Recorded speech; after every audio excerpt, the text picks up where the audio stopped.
Liberian President Ellen Johnson Sirleaf touts her country's achievements in her last speech before the United Nations General Assembly. Activists in Senegal are demanding an end to colonial-era currency.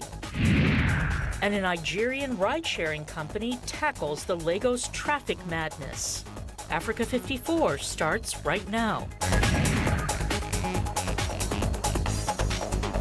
Good evening, I'm Esther Gidhu. You are in for Vincent Makori. This is Africa 54.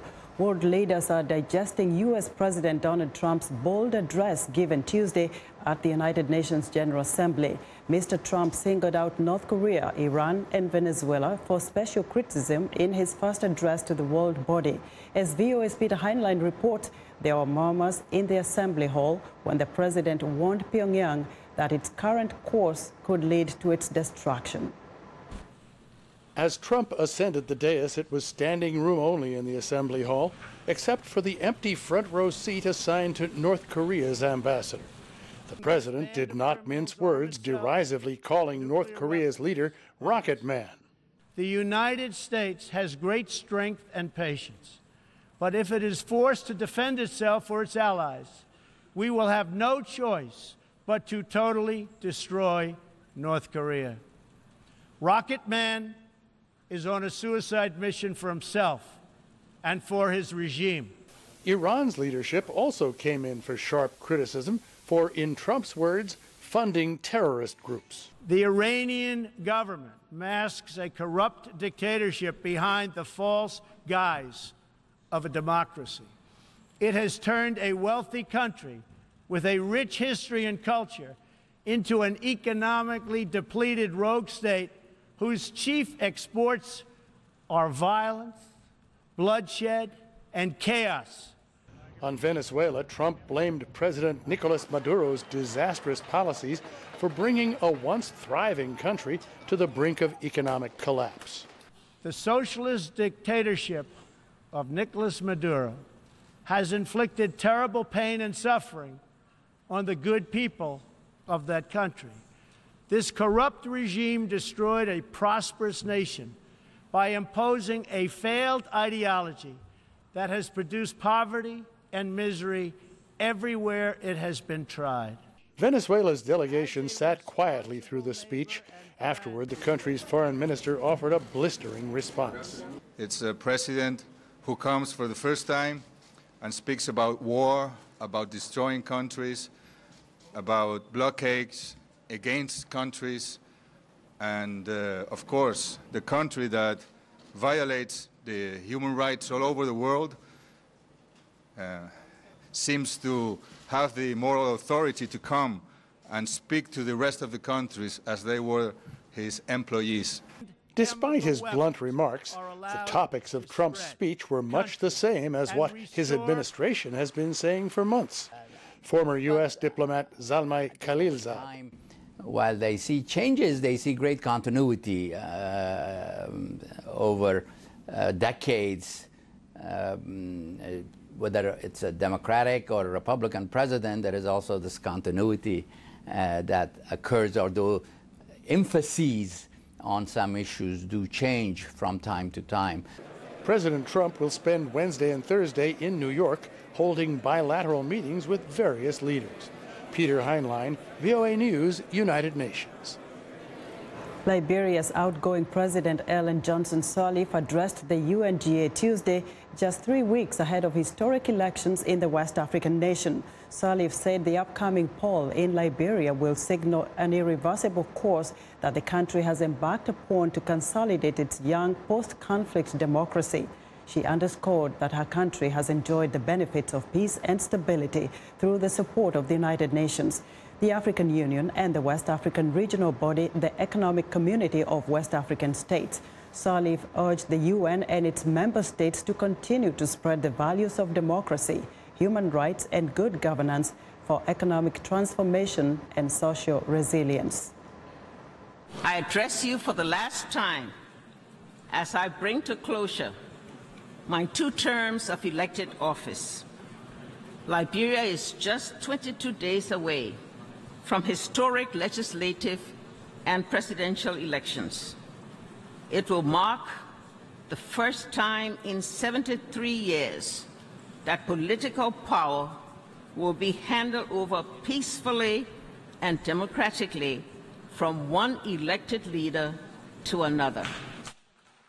Now, for more insight on the ongoing discussions at the United Nations General Assembly, let's go live to the UN headquarters in New York, where VOA's Margaret Beshear is standing by. Margaret, there are a number of African leaders who have addressed the UNGA. Give us some of the highlights. Well, today we heard from Rwandan President Paul Kagame. He focused more on economy, climate change, those sorts of issues. I didn't hear him speak at all about any of the conflicts on the African continent. He did really focus on development, like the Sustainable Development Goals. He talked about cooperation with the UN on the peacekeeping front. From President Ouattara of Ivory Coast, they're joining the Security Council in January. They were elected to a 2-year term this past June. He said that they have a unique experience of being a country that went through conflict, was helped by the UN, was helped by UN peacekeepers, and have come out of it.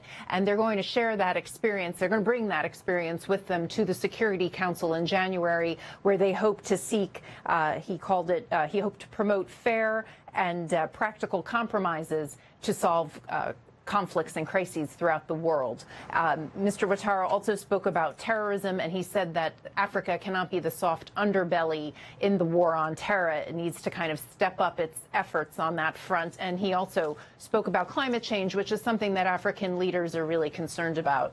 Now, Margaret, there are interesting reports that President Donald Trump is scheduled to address African leaders on the sidelines of UNGA. What do we know? Yes, in a little while today, a short time from now, he'll be having lunch, a working lunch, with a group of African leaders at the hotel nearby to the UN. So they'll have an opportunity to discuss what's on their minds. We'll definitely follow up on that, Margaret. But who are the other African leaders expected to address UNGA later on today? Well, we have a few more coming up today. President Zuma of South Africa, Macky Sall of Senegal, the King of Swaziland is going to address the General Assembly, and President of the Congo, Mr. Nguise. All right. Yes, so. All right, Margaret, thank you very much. We'll follow up with you and see what comes out of the meeting with the U.S. President and the African leaders. Thanks, Esther. Margaret, thank you very much. That's Margaret Beshear reporting from the United Nations. For all of your UN General Assembly news, be sure to follow Margaret on Twitter @mbeshear. Now, Kenya's Supreme Court on Wednesday placed the blame for last month's annulled presidential vote firmly on the country's election board. Deputy Chief Justice Philomena Mwilu described as disturbing, if not startling, revelations about the conduct of the Independent Elections and Boundaries Commission. The court singled out the commission for ignoring a Supreme Court order to open up its computer servers after opposition allegations of hacking. Lawyers for the National Super Alliance coalition of opposition parties, led by Raila Odinga, last month challenged the re-election of President Uhuru Kenyatta, alleging rigging, hacking, and tampering with the results. Delivering the full ruling detailing the judge's decision to annul the presidential results, Kenya's Chief Justice David Maraga asked the Electoral Commission board to go back to the drawing board. The electoral system in Kenya today was designed to be simple and verifiable. Between the 8th of August 2017 and the 11th of August 2017, it cannot be said to have been so. Our judgment is also simple and, in our view, clear and understandable. It ought to lead IEBC to a soul searching and to go back to the drawing board. At an earlier conference on the state of security in Africa, Jendai Fraser, a former U.S. Assistant Secretary of State for African Affairs and adjunct senior fellow for Africa Studies at the Council on Foreign Relations, told VOA that Kenya's Supreme Court is the final decider. My advice would be, the Supreme Court is the final decider. Go back to the people. Ask for their vote, just like they're doing. I think both candidates are already campaigning, and wait and see. I think that probably both feel very confident. And if you know that you can win an election, allow an election to happen. I think, frankly, Uhuru Kenyatta has proven that he will do that. He lost in 2002. He stepped down, he stepped away and said he accepted the verdict of the people. Everyone accepts it when they win, but will you accept it when you lose? Uhuru is on record saying he will respect it if he loses, and he's on record as saying that he respects the court even though he disagrees with it. Raila hasn't yet said that he will respect the decision if he loses, and he's very happy, of course, with the court nullifying. But he has to take a step further and say he will respect the decision of the people if, in fact, he loses. Also Wednesday, Kenyan police fired tear gas at opposition and ruling party supporters demonstrating near the Supreme Court. One person was injured and taken to the hospital for treatment. Aid agencies have sounded the alarm as a cholera epidemic spreads across the Democratic Republic of Congo, where hundreds of people have died. Health officials have recorded tens of thousands of suspected cases of the disease this year in the Central African nation. The World Health Organization says more than 500 people in the Democratic Republic of Congo have died in a cholera epidemic that is sweeping the country. This year's epidemic, which has already hit at least 10 urban areas, including the capital Kinshasa, is particularly worrying as it comes at a time when about 1.4 million people have also been displaced by violence in the central Kasai region. Dr. Emmanuel Lampert is the chief of mission for Doctors Without Borders for Belgium and DRC. In Kimpese, central Congo, medical teams from the International Humanitarian Organization have set up a makeshift clinic to treat some of the region's worst cases of cholera. Since the beginning of the year, there has been more than 24,000 cases of cholera, and half of those cases were treated by the MSF team on the ground. Unfortunately, there has been some deaths, and that is why it is important to once again raise the alarm on the epidemic, which has spread throughout the country, and to call on all stakeholders to get involved.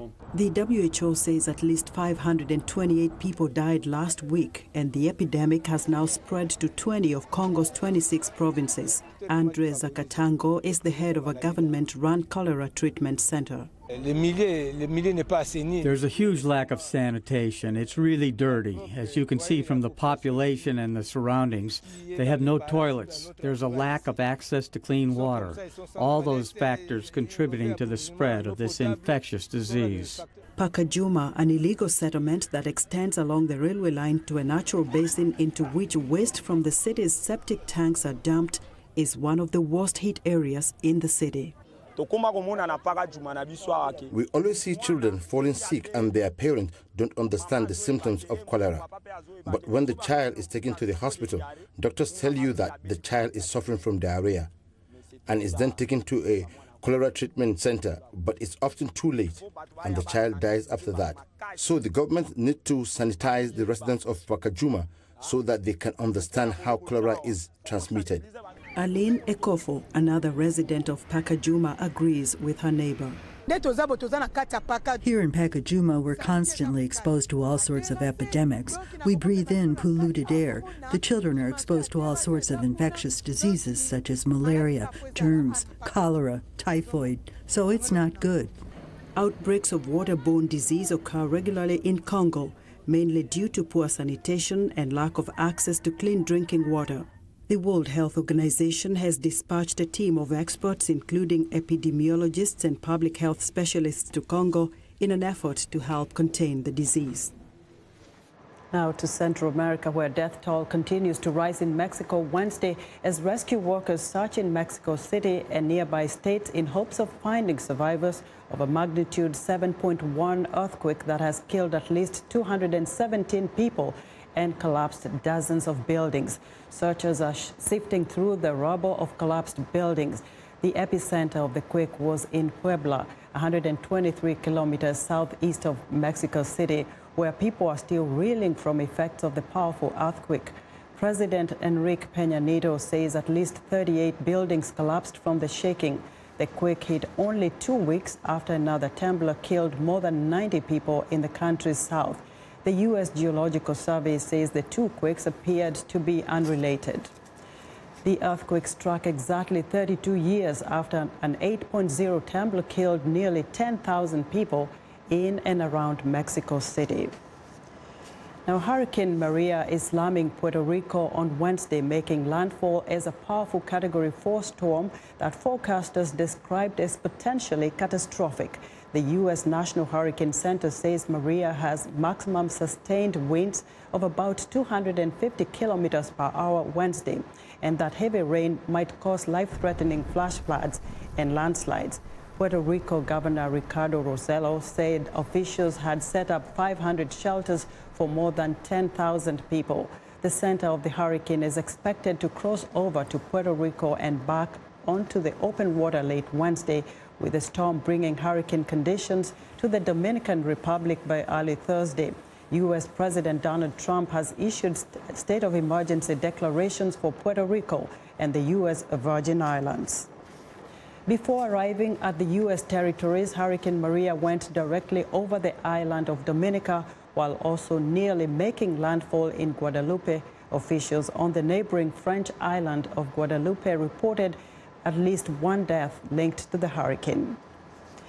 We want to know what you think about Africa 54 and the stories we cover. Join the conversation on Facebook. The address is Africa 54. We're also streaming our show live on Facebook, so check us out and share our show with your friends. Coming up, widening protests against the CFA franc rage on. Stay with us.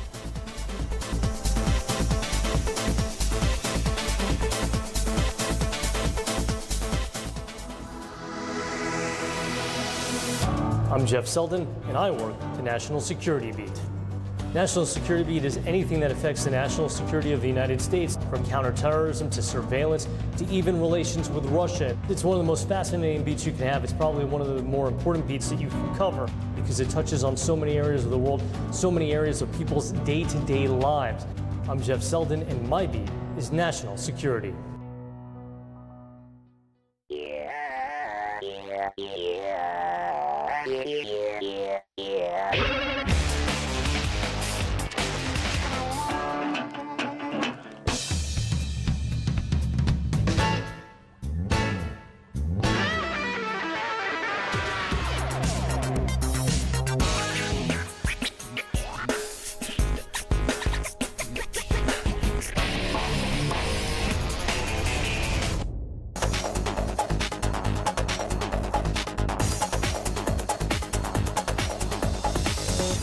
Protesters gathered in several West African capitals recently to demand their countries abandon the CFA franc in favor of a common African currency. This is not a new debate, but passions have been reignited since Senegal arrested and expelled an activist for burning a CFA bill at a rally last month. Sophia Christensen reports from Dakar. It's a small but passionate movement, calling for dramatic action on the CFA franc. It is not possible for us to move towards a single African currency if we continue to suffer this financial and economic subjugation. The Pan-African Emergencies Group called for the protest. Senegal recently expelled the movement's founder, French-Beninese activist Kémi Séba, after he burned a 5,000 CFA note during a rally in Dakar in August. France created the CFA in the 1940s for its African colonies. The CFA is pegged to the euro and guaranteed by national currency reserves deposited with the French treasury. Senegal is one of 14 countries in West and Central Africa's two monetary unions still using the CFA. At Dakar's bustling Marché Tilène, many traders are interested in the debate, though the arguments remain more emotional than economic. It's not an African currency, so we consider it a Nazi currency imposed by our colonizer. I would like Senegal to have its own currency. In the same way as we used to talk about the French franc, I would like us to talk about the Senegalese franc. We are Africans. We need to get organized and mobilized for a single currency. Advocates of the CFA say it has prevented inflation and instability. They point to the experience of neighbors like Guinea and Nigeria as cautionary tales of going it alone. But critics argue the currency is too strong and stifles economic growth. Regional trade has expanded outside the Eurozone to partners like China and the United States. When you have a currency that's fixed to a strong currency like the euro, it's easy to import. But when you want to export, your products cannot compete with other foreign countries. Countries using the CFA are free to abandon it, but none of the 14 governments has announced any such intention. And for onlookers at this latest anti-CEFA protest, this may be for the best. I do not blame them. Everyone has their way of thinking. But we will go nowhere if Senegal creates its own currency and leaves the CFA. For now, the debate continues. But in the past year, the presidents of Senegal and Ivory Coast have publicly reaffirmed their support for the CFA, making it unlikely it will disappear anytime soon. Sophia Christensen for VOA News, Dakar. A food cooperative in the Midwestern U.S. state of Minnesota is helping refugee farmers learn to grow new foods in their new country. VOA's Abdi Mahmoud has the story. Naima Dore is an unlikely farmer. Growing up in Somalia, no one in her family or husband's family walked to the land. But when they came as a refugee to Minnesota, Dore and her husband found the only way to get the food they wanted for their family was to grow it themselves. I sort them out, wash them, cut them, put a strap on them, put them in a box, and then the fridge to take them later to the market to sell them. Dore's family leases land from the non-profit Minnesota Food Association, which supports beginning farmers from diverse backgrounds with education, training, and business planning for organic farming. The Food Association helps Dore market her produce at local farmers markets and buys some of her harvest for sale at organic grocery stores in Minnesota. Labor Moore manages the group's Big River Farmers Food Hub. Have worked a lot with different community partners to do recruitment for farmers who are looking for land, but also people who are coming from non-farming backgrounds who are interested in learning how to farm. The Food Association is funded by the government grants, universities, non-profits, and local business to increase public awareness about organic farming. Big River Farmers trains young people and families. In Dore's regular job, she helps keep students from dropping out of school. Naima Dore says she most enjoys the farmers' family programs and the time she spends with her children. Me personally, I would have liked to return to Somalia to farm. That's something I have in my heart. But since I've been here a long time, I want to grow food here and remain. And I believe the community can grow food here too. Dore says she hopes her children growing up in Minnesota will continue farming organic produce as a first-generation Somali Americans. Mahmoud Mas'ad for VOA News, Minnesota. It's time now for a short break. Still to come on Africa 54. A new ride-sharing service takes a Nigerian megacity's teeming traffic. We'll be right back.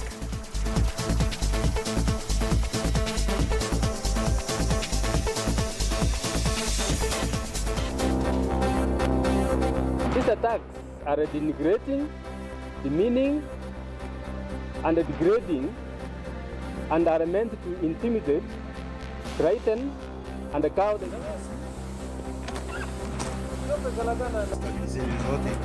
akajumana biso aki mwana soki abeli mama zoyeba te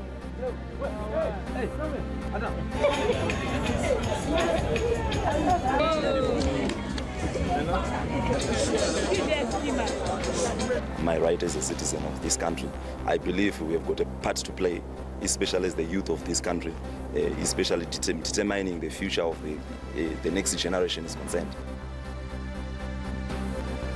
محبا للسلام والاستقرار إلى كل الدول أوجه نداء للشعب المصري وكل لدينا في مصر.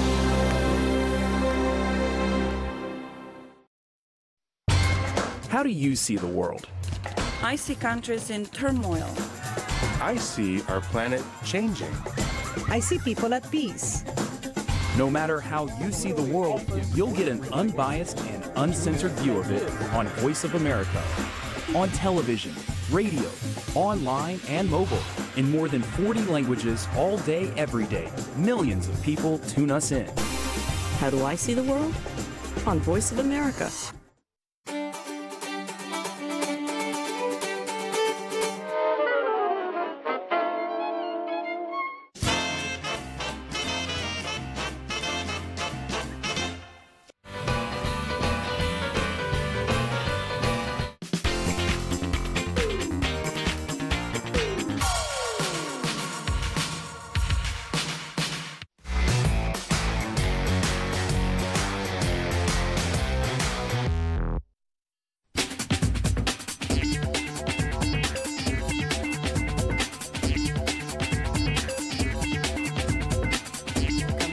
Here's what's trending. By 7 a.m. in Nigeria's economic capital, several million people are already trying to get to work. But with no public rail network and not enough highways and commercial areas, rush hour is a battle. Now, a new app-based service called MaxGo offers some methods to the madness. Users hail motorcycle taxis known locally as Okadas and rickshaws called kekes. After launching in June, the MaxGo app has been downloaded 1,000 times from the Google Play Store. MaxGo makes it mandatory for riders and passengers to wear helmets while also providing passengers with liability insurance. Next up, from the streets to the air, the ride-sharing economy is taking off in unexpected ways in Germany, Britain and France. Wingley is being described as the Uber of the skies, linking pilots with passengers. Wingley is connecting private pilots with nearby passengers who are looking for a cheap flight on a flight plane like Uber and Airbnb. It works by bringing people together through an app-based system. The company says 35,000 flights are offered online with 90,000 registered users, and on average, some 600 flights are operated every month. And finally, flipping burgers and rolling sushi, young entrepreneurs with mobile food trucks have found a new home in an upscale Cairo neighborhood to sell their street eats. Egypt Street was inaugurated last August and has since brought together 14 food trucks on a gated plot of land tucked away from the crowded streets of Cairo. The project was spearheaded by Egypt's administrative authority in cooperation with Cairo's municipal leaders and a marketing firm to lessen the burden of Cairo's chaotic streets on both business owners and commuters. And that's what's trending today. And that's our show for today. Be sure to watch Africa 54 on our website at voaafrica.com. For more news, tune in to VOA's evening radio show, Africa News Tonight, at 1800 UTC, and in the mornings to Daybreak Africa, between 0300 and 0600 UTC, Monday through Friday. Thanks for watching, and a very good night from Washington.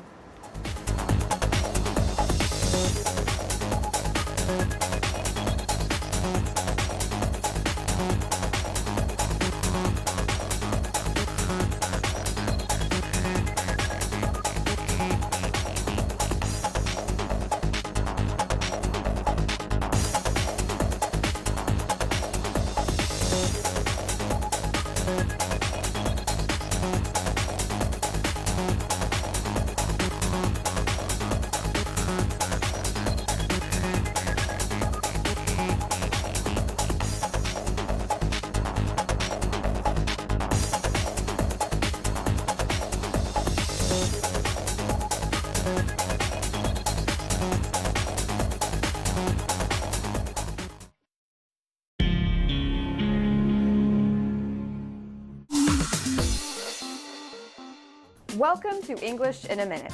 A lot of idioms in American English come from sports. Here's one that comes from baseball. Keep your eye on the ball. Let's learn how to use this expression when not talking about sports. Hey, Jonathan, how is your Arabic class going? It's going okay.